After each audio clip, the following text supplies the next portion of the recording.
This is Arsenal for Democracy, Lend-Lease, episode 14. This is our spin-off podcast of our radio show, which we're expecting to come back in January of 2020 at the moment.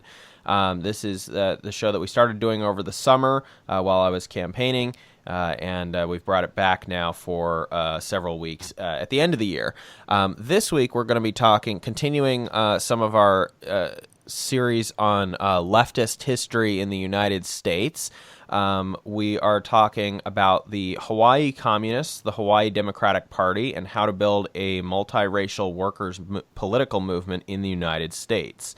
So for a lot of this, we are talking about the lead up to and then aftermath of the so-called Hawaii Democratic Revolution of 1954. Unfortunately, had to go off of a lot of Wikipedia and other online articles for this one because I was not having a lot of luck finding the books, in the library system, unlike some of the other topics. But we did find some relatively good stuff. So for background, briefly before we get into this, you may recall from your American history courses that in the early 1890s, well, basically, in the 1880s, there were a power struggle between the American sugar companies that were operating in the Kingdom of Hawaii, and between them and the royals and the native Hawaiians and so forth. Ultimately culminating in a coup in 1893, annexation to the United States in 1898. There was also a failed counter-revolution in 1895 under Native leadership that was just unsuccessful. And between 1898 or 1900 or thereabouts and the period that we're talking about, Hawaii was a territory of the United States. The sugar companies continued to have extremely dominant power within the territory of Hawaii, basically controlling everything, and the Republican Party, which had been very closely associated with the initial coup as well as the annexation under President McKinley and so forth, they continued to be very dominant within the territory of Hawaii. So how did the Democratic Party subsequently come to power and agitate for statehood? Well, to get into that, Rachel, why don't you walk us through some of the very early history of the Democratic Party of Hawaii and why they were initially very unsuccessful before they sort of transformed themselves? Right. So the Democratic Party of Hawaii was formed in 1900 by supporters of the Queen, including the Prince of the House of Kawanananakoa. Sorry if I am sure I said that wrong.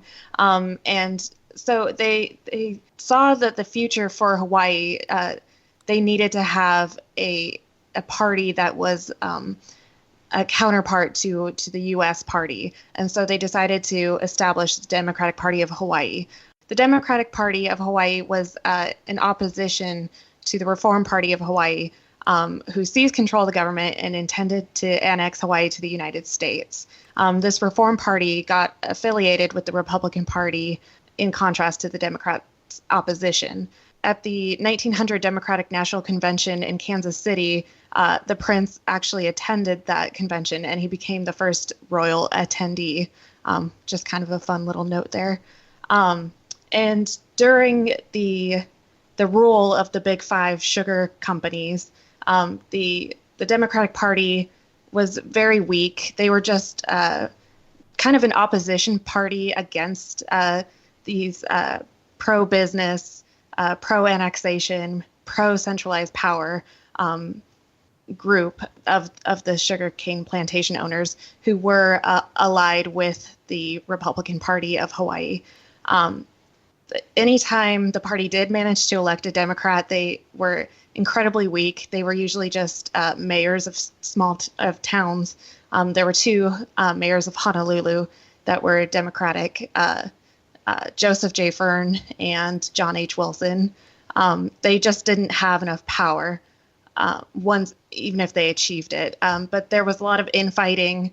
The nativist Hawaiians formed the Home Rule Party. They saw themselves in opposition to both the Republicans and the Democrats. The Republicans who overthrew the monarchy and promoted white supremacy, and the Democrats who just weren't interested in aligning themselves with the Hawaiians that were pro home rule. So there was a lot of infighting and just not a lot of power building during this time. And also, the Democrats had a huge nativist problem. They were anti-immigration. The plantations brought in a lot of labor. The native Hawaiian population was insufficient to fill the demand for labor. So they brought in immigrants from around the world, Puerto Rico, Korea, and especially Japan and the Philippines. So the Democrats kind of battened down the hatches, became really nativist, really anti-Asian. And the Democratic leaders, Charles J. McCarthy and Orrin Long, pushed a compromise of allowing migrant workers that would eventually return to where they came from rather than establish themselves in Hawaii. So there just was a lot of fracturing along racial and ethnic lines. And so the Democratic Party just was not building a lot of power to fight the sugar plantation owners at all. Now, it became apparent over the course of this period that A, independence was not going to be happening anytime soon, if ever, and B, that the territorial status was significantly exacerbating a lot of the problems in Hawaii. Essentially, Hawaii was a literal colony in the most classic sense. It was an extractive, resource colony, particularly in the arena of sugar and things like pineapples and stuff like that. And this was... because of their territorial status, they were incredibly disempowered. So eventually, people started realizing that the only path forward to basically, breaking the power of these companies over daily life and alleviating poverty and allowing more rights for these various non-white populations. We have to be careful here not to say minorities, of course, because it's majority minority, so-called, but non-white populations. It was going to require statehood, but in order to get statehood, they were going to have to get Democratic Party power built because the Democrats were the opposition party to the Republicans who had pushed the creation of this territorial colonial status and liked to keep it that way. Now, we've talked previously about some of the changes that were opened up in other parts of the country due to the conditions of the Great Depression and then subsequently World War II in terms of opening up various left-wing avenues. But still, it became pretty clear to a lot of people that going through the traditional party politics route was probably going to be the fastest way to be able to agitate for statehood. But it still took a very long time. This was not something that happened overnight. It required a significant amount of power building and coalition building in contrast with what Rachel just described. Now, what we're going to talk about now is the period of the 1930s going into the 1940s as there were starting to emerge the possibility of a new coalition, which did require some very specific and skillful leadership. There were obviously tons of people that were involved in this effort, but there was one really key figure who managed to bring together a lot of the different factions and a lot of the different leaders as sort of kind of the leader of the leaders of this. And that is going to be John A. Burns. So Nate, talk to me about the origin story for John Burns. Where does he come out of in the Hawaii political context in the pre-Pearl Harbor era, before Hawaii really vaults onto the national stage and attention? Right. So Burns sort of starts off as a police officer who ended up building ties between working class folks from various ethnic groups, but most notably Japanese and Native Hawaiians. And so he was involved with the Police Benevolent Society there, and eventually, as we'll talk about, became governor and had a large influence with the Longshoremen's Union and everything, building ties with communists. But we'll get to that. But I guess sort of a big incident that that influenced him, what was called the Massey Affair. It was a 1932 criminal trial in Honolulu where Grace Hubbard Fortescue, along with several accomplices, was charged with the murder of a local prize fighter, Joseph Kahawe. So she was the mother of this woman, Talia Masi, who had brought charges that the defendant and several other men had raped her. So the issue was that basically Massey had come home from a like a officer's ball type of thing. She was married to a naval officer there, and she claimed that she had been robbed and assaulted, although she did not claim she was raped at the time, by some local people. And then eventually this group of five were picked up along with the boxer. But it turned out that they had actually been on the other side of Honolulu that night. Like they had been almost had a traffic accident and got into a fight over there. And then meanwhile, there's a lot of infighting amongst the police department. So there was like the McIntosh faction of mostly white officers, and the Howe faction was mostly of Hawaiian officers of Hawaiian heritage. And so, there was some conflict there, and eventually Howe was forced out. And so there was the criminal trial there. So eventually the five defendants were acquitted because there was basically no evidence. And several police officers started talking with the public, basically showing the cracks in the case. And then there were rumors going around and such. But eventually the case, the jury was deadlocked, so a mistrial was declared. And then Grace Fortescue didn't want to wait for another trial, so she arranged for the kidnapping and vicious beating of one Horace Ida, who I believe was Japanese. And then she talked the husband, Thomas Massey, into kidnapping the prize fighter, Joseph Kahawe, and who was notably the darkest skinned of the five defendants, along with several naval enlisted men. And they tried to beat a confession out of him, and then eventually they shot him and dumped him in a desolate area far away from urban Honolulu. And I guess he was eventually discovered, and then the whole trial ended up happening. So there was a verdict that was for about 10 years, but under pressure from the Navy, the territorial governor, Lawrence Judd, commuted the 10-year sentences to 1 hour to be served in his office. So just a little time out and for kidnapping and murdering an innocent man. And then eventually the Masseys and other naval people involved, including Fortescue, they were boarded a ship, left the island, and that's it. And eventually a Pinkerton investigation happened later, basically saying that, yeah, these people were innocent, the Hawaiians who were initially charged. So, yeah, this was a pretty serious upheaval. There was possibility of martial law being declared. At one point, the Navy just wanted to go and lynch the accused suspects. Like, this shows what sort of the tenuous grasp of democracy in Hawaii at the time, and basically there could be pogroms at any time that the Navy wanted, essentially. So, and then of course John Burns was a police officer at this time, so he sort of sees all this and basically ends up pushing him towards trying to have a greater solidarity and build ties with these various groups. Yeah, he was completely disgusted by this total miscarriage of justice.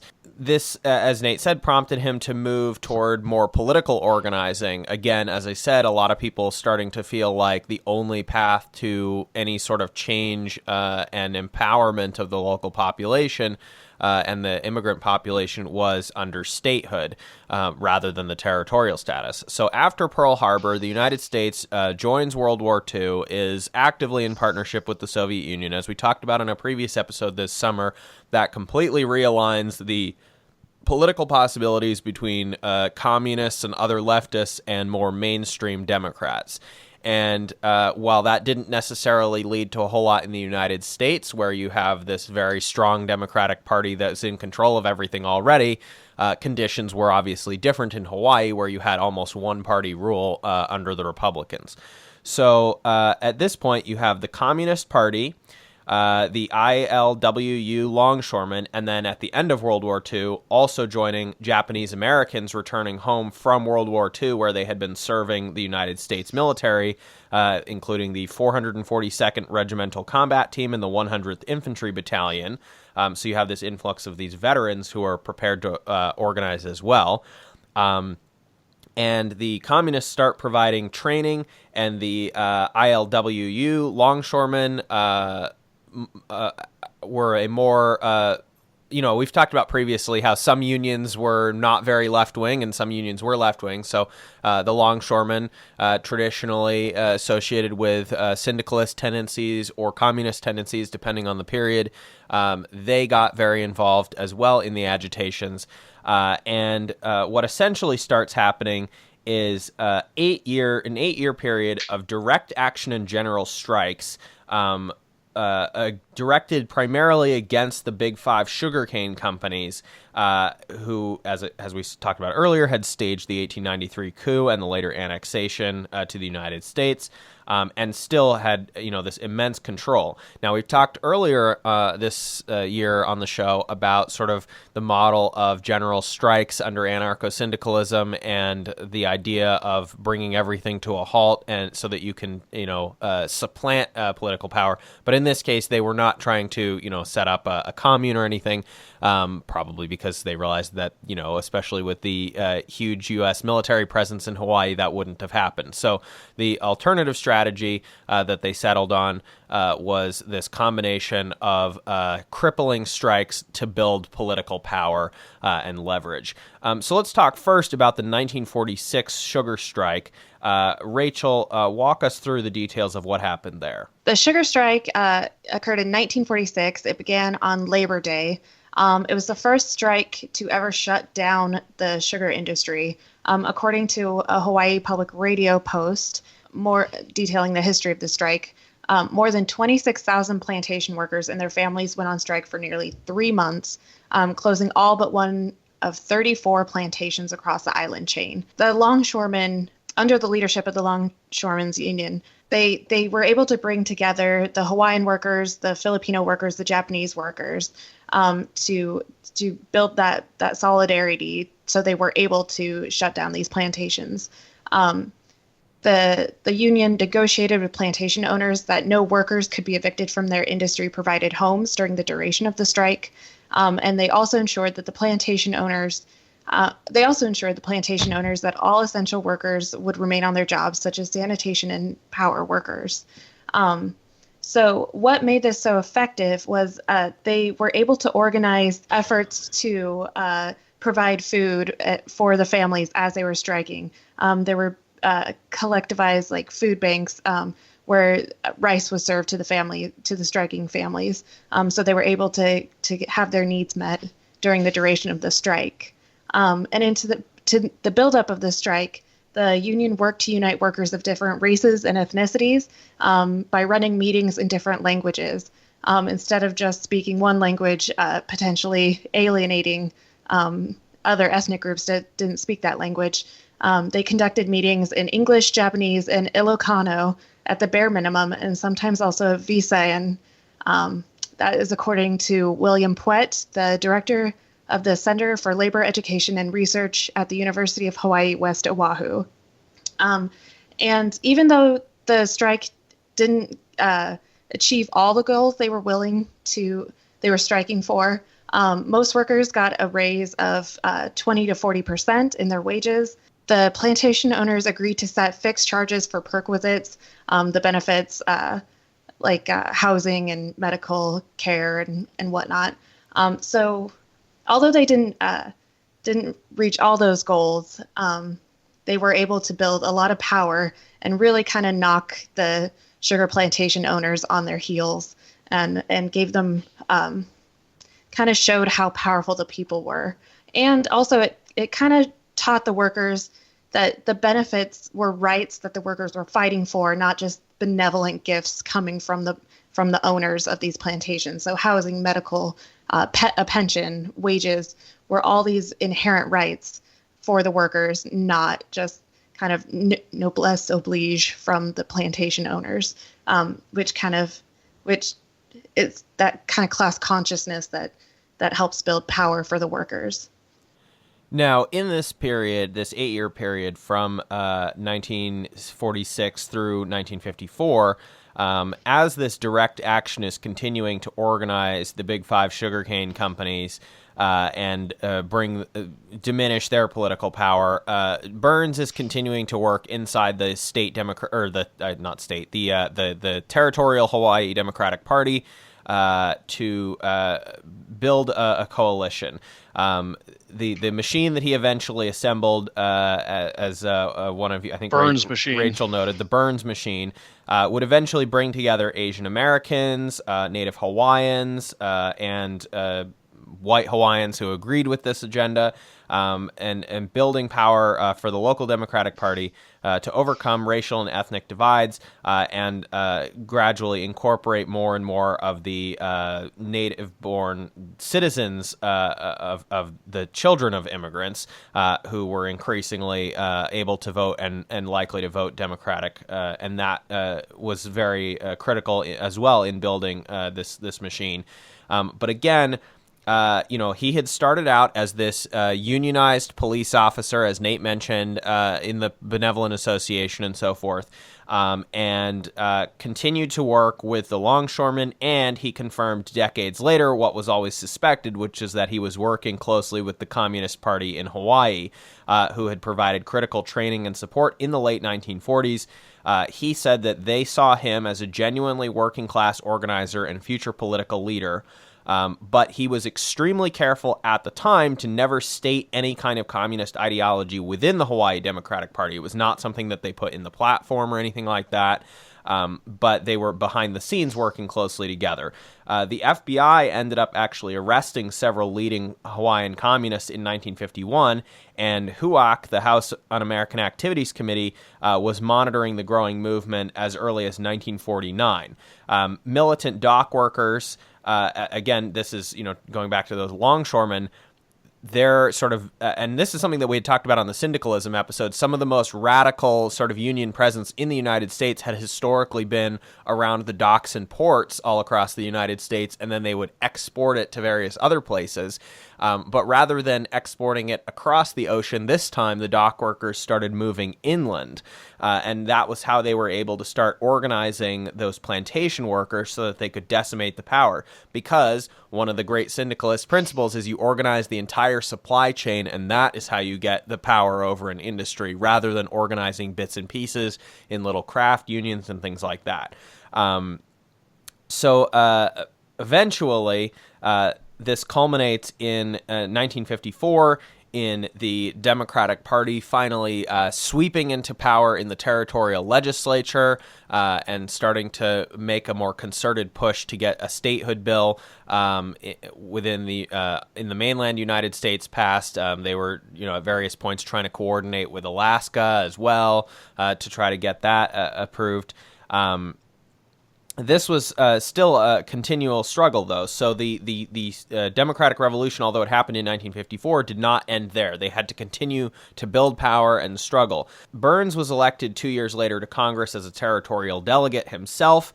In 1959, statehood was achieved, but strike campaigns were kept up continuously from 1954, when the Democrats took power in the territorial legislature, until mid-1958. After the Democrats had seized the legislature in 1954, still several years before statehood, they still had to contend with a federally appointed Republican territorial governor, Samuel Wilder King, who vetoed their bills 71 times. And they had a significant force of opposition against statehood in the United States Congress, because Dixiecrats, who again were nominally part of their same party, the Democratic Party, were vocally opposed to the Hawaii Democrats very openly, because it was very apparent to them that Hawaiian statehood would result in the creation of a majority-minority state that would almost certainly result in the election of a non-white senator. So this was completely unacceptable to them. And while they may have been racist, they were not wrong in their analysis. Hiram Fong, a Republican, was elected as one of the first 2 U.S. senators from Hawaii when statehood was achieved. And by 1964, Fong was a native son presidential candidate at the convention for the Republicans. In 1962, which was, again, only a few years after statehood was achieved, Dan Inouye was elected as the third senator. He was a Japanese American and one of those veterans from World War II that we had talked about. Not going to get into his other issues that subsequently came to light, but for this purposes, that's how far we're going with that.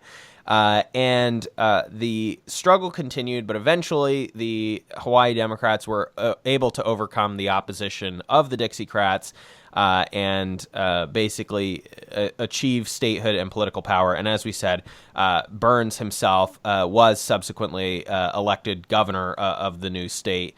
He wasn't the first one, but he was relatively early in the process. And the Burns machine did continue for quite some time. Now, it is worth remembering that for quite a while, the Republican Party still remained very powerful in Hawaii. They didn't completely collapse overnight just because of, one bad election and a bunch of strikes. Even up until relatively recent memory, it was not uncommon to have Republicans as, governors or as potential candidates for, Congress or Senate or whatever. And they might not win, but they were, a significant force. That has pretty much gone by the wayside at this point.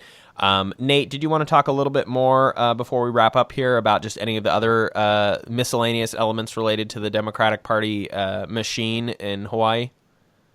One thing that I think might be worth mentioning was the factionalism within the Democratic Party before the revolution, because in 1950 at the Democratic Convention, Burns was elected chairman, and the party sort of divided into the right-wing walkout faction that was opposed to him and the left-wing Stand Pat faction who supported Burns in his goals to sort of move the party to the center-left. And so one of the Stand Pats, John H. Wilson, was the founder of the Democratic Party in Hawaii himself, and he did not necessarily always agree with Burns, but he was allied with him. So then the walkout faction started to fracture a little bit, and that sort of led to Burns and the Stand Pat faction seizing control. So I think that, could maybe tell us something a little bit about what's going on right now and, take that lesson from history and maybe try to apply today in some way. But yes. A lot easier to take over the institutional party that has power within the two-party system than it is to, kind of create your own, I guess. Right. Although at that point, after the sort of takeover, Burns basically had party members signing an affidavit to pledge their loyalty to the Democrats and not the communists, in order to basically say, oh, yeah, we're not communists. We're keeping the far left in check. And at this point, again, the communists not hugely surprising given the arrests that were happening by the FBI, arresting various suspected Hawaiian communists or Native or Japanese American or Chinese American, leadership within this coalition. But during this period, there were also sort of the factionalism within Democrats did help them lead the Republicans win several elections against them. So that sort of proves the point is if your party is divided against itself and for some reason really does not want even the more center-left faction to win, that could cause the entire Democratic Party to lose against Republicans. So definitely no shades of that right now going on. Yeah, before we recorded, we were talking about whether or not there's a possibility of a significant faction of the Democratic Party walking out during the general election this year, but I guess, or this coming year, 2020, I guess we'll find out. We'll find out, yeah. So, that was, I had read up on this some years back, I think maybe 3 or 4 years ago, and found it pretty interesting. And so I wanted to make sure we talked about it on the show. Rachel, did you have any overall summary thoughts as well on this before we close out? Something that jumped out at me reading about the Democrat machine in Hawaii is there's a lot of direct voter contact. There's like rice feeds, a lot of door-to-door voter contact, sign waving in public places, and tactics such as that in the same vein. So I think that really shows why the party was so strong in Hawaii and continues to be strong in Hawaii is just kind of those back to basics voter engagement efforts. There's not a lot of algorithmic ad buys or any like wonkish sort of efforts. It's just really that power building movement that seems to be super effective, and it's something that we should probably take a note from. Yeah, the only other thing that I was going to mention as we wrap up here is that there were some stuff on the Wikipedia, one of the Wikipedia pages, that indicated what the actual like kind of platform and policy agenda was of the territorial Democrats after they took power, and the early statehood Democrats. And it seemed relatively social democratic, also not necessarily out of step with, say, the Truman agenda at the time, or shortly before this period, because remember, Truman was advocating, as we've talked about on previous episodes, all sorts of various social democratic planks around a national health insurance system and things like that as part of the post-war demobilization. Anyway, however, I couldn't actually find a lot on what those were, which is the part of the reason that we're not talking about that. So I guess, you can take what we've said with a grain of salt. We've talked about the political process of building a multiracial workers coalition for political power, and we have notably not talked a whole lot, other than statehood itself, about what they achieved afterward, and I think that's a fair criticism. As I said, though, unfortunately, I was having trouble finding sourcing on that. The page itself didn't have a solid source for that contention, and I looked up in like my area regional library catalog to see if there were any books on this topic, and really nothing came up at all. So I'm sure that if we were in Hawaii and had some access to local archives and things like that, we might be able to find some more on that, but we're not able to pull that together in time to record this episode. But anyway, I just thought that was sort of an interesting vignette overall, and as Nate said, not without its challenges and problems, and continued friction with the communists and so forth. But for the most part, they were able to build this very interesting and unusual coalition at a very specific moment in time in U.S. history, and so I thought that was worth discussing. Nate, thanks so much for being on the show this week to talk about this. Thanks a lot, Bill. And Rachel, thank you as well. Thanks, Bill.